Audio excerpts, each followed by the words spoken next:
एक बार की बात है, एक राजा ने अपने राज्य में यह मुनादी पिटवाई कि जो कोई आदमी ऐसी नाव बनाएगा जो जमीन पर भी चलेगी और पानी में भी, तो मैं उस आदमी से अपनी बेटी की शादी कर दूंगा। उस देश में एक आदमी रहता था जिसके 3 बेटे थे। उसके पास एक घोड़ा, एक गधा और एक सूअर का बच्चा भी था।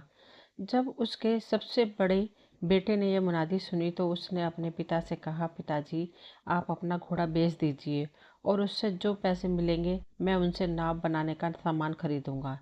फिर मैं उस सामान से एक ऐसी नाव बनाऊंगा जो ज़मीन और पानी दोनों पर चल सके। फिर मैं राजकुमार से शादी कर लूंगा। पिता अपना घोड़ा नहीं बेचना चाहता था, पर अपने बेटे की जिद के आगे उसे झुकना पड़ा।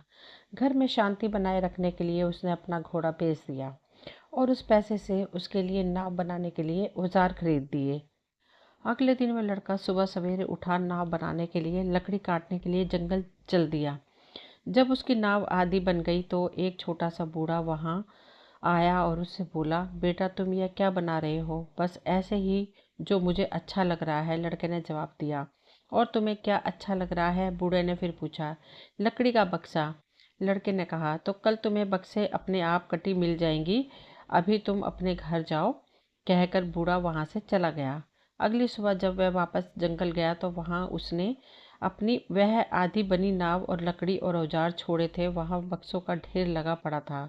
उस ढेर को देखकर तो उस लड़के ने अपना सिर पीट लिया और रोता चिल्लाता घर वापस आ गया। घर आकर उसने अपने पिता को सब कुछ बताया तो पिता को भी बहुत बुरा लगा। उसने तो अपने बेटे की खुशी के लिए अपना घोड़ा बेचा था, पर अब उसका मन अपने बेटे की गर्दन मरोड़ने का कर रहा था। 2-3 हफ्ते बाद उसके बीच वाले लड़के को अपनी किस्मत आजमाने की खुजली उठी। वह भी नाव बनाना चाहता था। उसने अपने पिता से उसका गधा बेचने के लिए कहा ताकि वह उसे बेचने से आए पैसों से वैसी नाव बना सके। हालांकि वह आदमी अपना गधा बेचना नहीं चाहता था, पर अपने दूसरे बेटे की जिद के आगे उसे झुकना पड़ा और उसने उसके लिए अपना गधा बेच दिया। उस पैसे से उसने भी कुछ सामान खरीदा और वह भी नाव बनाने जंगल की तरफ चल दिया। वहां जाकर उसने भी लकड़ी काटी और उसकी नाव बनानी शुरू कर दी। जब उसकी नाव भी आधी बन गई तो एक बूढ़ा उसके पास आया। उससे बोला, बेटा, तुम यह क्या बना रहे हो? बस ऐसे ही, जो मुझे अच्छा लग रहा है, मुझे लड़के ने कहा। और क्या तुम बताओगे कि तुम्हें क्या अच्छा लग रहा है? बूढ़े ने फिर पूछा। मैं झाड़ू की पकड़ बना रहा हूँ। तो कल तुम्हें झाड़ू की पकड़ अपने आप बने मिल जाएगी। अभी तुम अपने घर जाओ। यह कहकर बूढ़ा वहां से चला गया। शाम को वो लड़का भी अपनी नाव के लिए लकड़ी काट कर घर चला गया। घर जाकर उसने खाना खाया और सो गया। सुबह सवेरे उठकर जब वह जंगल गया तो उसने देखा कि उसकी काटी सारी लकड़ी की तो झाड़ू की पकड़ बने रखे हैं। यह देखकर उसने भी अपना सिर पीट लिया और रोता चिल्लाता घर वापस आ गया। घर आकर उसने अपने पिता को सब कुछ बताया तो पिता को भी बहुत बुरा लगा। उसने तो अपने बेटे की खुशी के लिए अपना गधा बेचा था, पर अब उसका मन उसकी गर्दन मरोड़ने का कर रहा था। वह चिल्लाकर बोला, तुम्हारे साथ जो कुछ हुआ ठीक ही हुआ, बल्कि तुम दोनों के साथ जो हुआ वह ठीक हुआ, क्योंकि तुम लोगों के विचार ही बेवकूफ़ी के थे। और यह मेरे साथ भी ठीक हुआ क्योंकि मैंने तुम बेवकूफ़ों की बात सुनी। उसको सबसे छोटा बेटा यह सुन रहा था। वह बोला, अब जब हम यहाँ तक आ ही गए हैं पिताजी, हमें बाकी बचा रास्ता भी पार कर लेना चाहिए। पिताजी, मैं भी अपनी किस्मत आजमाना चाहता हूँ। हम यह सूअर का बच्चा बेच देते हैं, नए औजार खरीदते हैं और कौन जाने, शायद मैं ही वैसी नाव बनाने में कामयाब हो जाऊं। यह सुनकर तो पिता के गुस्से का पारा आसमान पर चढ़ गया, पर काफी कहा सुनी के बाद वह सूअर का बच्चा भी बेच दिया गया।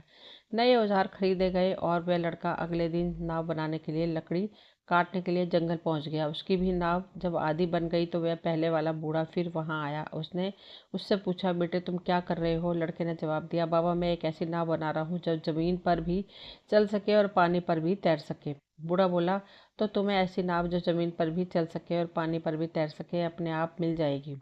अभी तुम अपने घर जाओ। यह कहकर वह बूढ़ा वहां से चला गया। उसने दूसरे भाइयों की तरह वह भी शाम होने पर घर चला गया। जाकर उसने खाना खाया, सो गया। अगले दिन जब वह सुबह सवेरे जंगल पहुंचा तो उसे वैसी एक नाव तैयार खड़ी मिली। वह लड़का तो उस नाव को देखकर बहुत खुश हो गया। उसके पतवार भी थे और उसमें पाल भी लगे हुए थे। वह तुरंत ही उस नाव पर चढ़ गया और बोला, चल नाव चल, जमीन पर चल। और नाव जंगल में होकर इतनी आसानी से जाने लगी जैसे कि कोई नाव पानी पर तैरती है। चलते चलते वह उसके घर आ गई। उसके पिता और भाई उस नाव को देखकर बड़े आश्चर्य में पड़ गए। लड़का फिर बोला, चल नाव चल, जमीन पर चल। जब वह राजा के महल की तरफ चल दी, पहाड़ों पर चढ़ती हुई, मैदानों में से गुजरती हुई, और जब भी कोई नदी आती तो उसमें तैरती हुई। अब उसके पास नाव तो थी, पर उसे चलाने के लिए कोई साथी नहीं था। वह अब एक ऐसी नदी में आ पहुंचा था जिसका पानी समुद्र की एक धारा से आना था, पर उसका पानी नदी तक नहीं पहुंच रहा था, क्योंकि नदी के मुंह पर उसके किनारे पर खड़ा एक बहुत ही बड़ा आदमी झुककर उस समुद्र की धारा में से पानी पी रहा था, और उसका पानी नदी में आ ही नहीं पा रहा था, जिससे वह धारा सूखी सी हो रही थी। लड़के ने कहा, हे भगवान, कितना सारा पानी पीने वाला आदमी है यह है। क्या ही अच्छा हो अगर यह मेरे साथ राजा के महल तक चले। वह चिल्लाकर बोला, क्या तुम मेरे साथ राजा के महल तक चलना पसंद करोगे? उस बड़े आदमी ने एक घूंट पानी पिया और बोला, खुशी से। अब जबकि मेरी प्यास थोड़ी सी बुझ गई है, तो मैं तुम्हारे साथ चल सकता हूँ। कहकर वह उस नाव पर चढ़ गया। अब वह नाव पानी पर तैरने लगी, क्योंकि समुद्र का पानी अब नदी में आने लगा था। नदी में तैरने के बाद अब वह नाव फिर से जमीन पर चलने लगी थी। चलते चलते वे दोनों एक ऐसी जगह आए जहां एक आदमी एक बड़ा सी आलू के लोहे के डंडे में लगाकर आग के ऊपर भून रहा था। उस आदमी को देखकर उस लड़के ने उस आदमी से पूछा, क्या तुम मेरे साथ राजा के महल तक चलना पसंद करोगे? वह बोला, हाँ हाँ, क्यों नहीं। मुझे बस जरा सा समय दो ताकि मैं यह कोर खा लूं, फिर मैं तुम्हारे साथ चलता हूँ। हाँ हाँ जरूर, लड़के ने कहा। इस पर उस आदमी ने उस आलू को उस लोहे के डंडे में से निकाला और अपने मुंह में ऐसे रखा जैसे वह कोई भूखंड हो, और उसे खाकर उस लड़के के साथ उसकी नाव पर सवार हो गया। तो अब तीनों राजा के महल चल दिए। नाव झीलों पार करती हुई खेतों में से होती हुई चली जा रही थी कि उन्हें एक बड़ा आदमी मिल गया जो एक पहाड़ के सहारे खड़ा था। उसे इस तरह खड़े देखकर वह लड़का उससे बोला, क्या तुम मेरे साथ राजा के महल तक चलना पसंद करोगे? वह आदमी बोला, मैं तो यहाँ से हिल भी नहीं सकता। लड़के ने पूछा, पर क्यों? क्योंकि अगर मैं यहाँ से हटा तो ये पहाड़ गिर जाएगा। उस आदमी ने बताया। तो गिर जाने दो, लड़के ने कहा। वह आदमी उस पहाड़ को एक हाथ से संभालते हुए उस लड़के की नाव में कूद कर बैठ गया, पर जैसे ही वह नाव वहां से चली, उस आदमी का हाथ उस पहाड़ के नीचे से हट गया और वह पहाड़ एक जोर की आवाज के साथ नीचे गिरकर चकनाचूर हो गया। वह नाव फिर से सड़क और पहाड़ियों पर से होती हुई राजा के महल की तरफ चल पड़ी, और आखिर में राजा के महल के सामने आकर रुक गई। वहां आकर वह लड़का नाव से उतरा। महाराज, ये लीजिए, ये नाव मैंने अपने हाथों से बनाई है। यह जमीन और पानी दोनों पर चल सकती है। अब आप अपने वायदे के मुताबिक अपनी बेटी की शादी मुझसे कर दें। राजा उस लड़के को देखकर बहुत ही दुखी हो गया। वह तो ऐसे गरीब लड़के की आशा ही नहीं कर रहा था कि कोई ऐसा गरीब लड़का इतनी अच्छी नाव बना कर लाएगा जो पानी और धरती दोनों पर चल सकेगी, और उसे अपनी बेटी की शादी एक ऐसे आदमी से करनी पड़ जाएगी। वह यह सब देखकर अपनी मुनादी पर पछताने लगा कि मैंने ऐसी मुनादी पिटवाई ही क्यों। अब उसे अपनी बेटी किसी गरीब को देनी पड़ेगी। कुछ सोचकर राजा बोला, ठीक है, मैं अपनी बेटी की शादी तुमसे करूंगा, पर तुम्हें मेरी एक शर्त माननी पड़ेगी। मेरी दावत में जो भी मैं तुम्हें दूंगा वह सारी चीजें तुम और तुम्हारे लोगों को खत्म करनी पड़ेंगी। तो उनमें से एक दाना भी नहीं छोड़ सकते। ठीक है, ये बताइए कि यह दावत है कब? लड़के ने पूछा, कल। राजा ने कहा। अगले दिन उसने यह सोचते हुए 1000 चीज़ों की दावत का इंतज़ाम किया। ना तो उस लड़के ने इतनी सारी चीज़ें कभी देखी होंगी, और ना ही उसके साथी ये सब चीज़ें खा पाएंगे। तो अगले दिन वह लड़का केवल एक आदमी को साथ लेकर उस दावत में आया। यह आदमी वही था जो भुना हुआ आलू भुक्खड़ की तरह खा रहा था। लेकिन जब सबके सामने खाने का समय आया तो वह आदमी तो बस खाता गया, खाता गया, खाता गया, कुछ को चबाते हुए, कुछ को साबुत का साबुत निगलते हुए, जब तक कि उसने वहां रखी सारी की सारी चीजें खत्म नहीं कर ली। राजा ने उस आदमी को देखते ही रह गया। फिर उसने ताली बजाकर अपने नौकरों को बुलाया और उनसे पूछा कि रसोई में अभी कुछ बचा है क्या? वे बोले, थोड़ा सा बचा है। राजा ने उसे भी वहां मंगवा लिया। तो नौकर खाने के लिए आखिरी टुकड़े तक को वहां ले आए।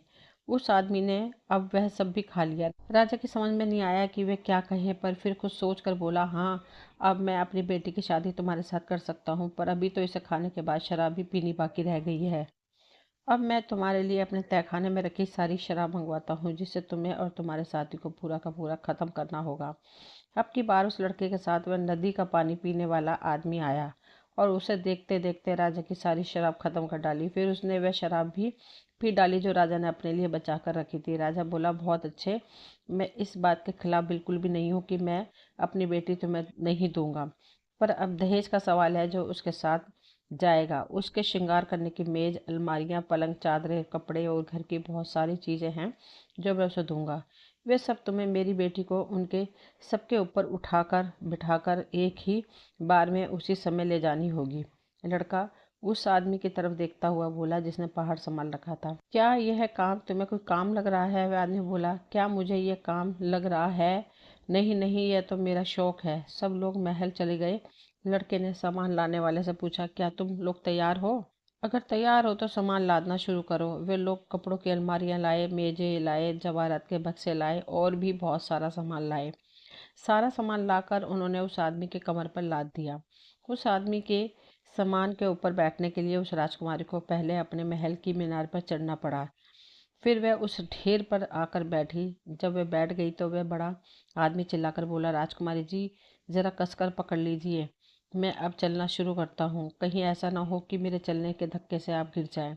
इतना कहकर वह सब कुछ लेकर नाव की तरफ भाग लिया। कूद कर नाव पर बैठ गया। लड़का बोला, ओ नाव, अब तुम उड़ चलो। और नाव सड़कों, चौराहों और खेतों के ऊपर से होती हुई उड़ चली।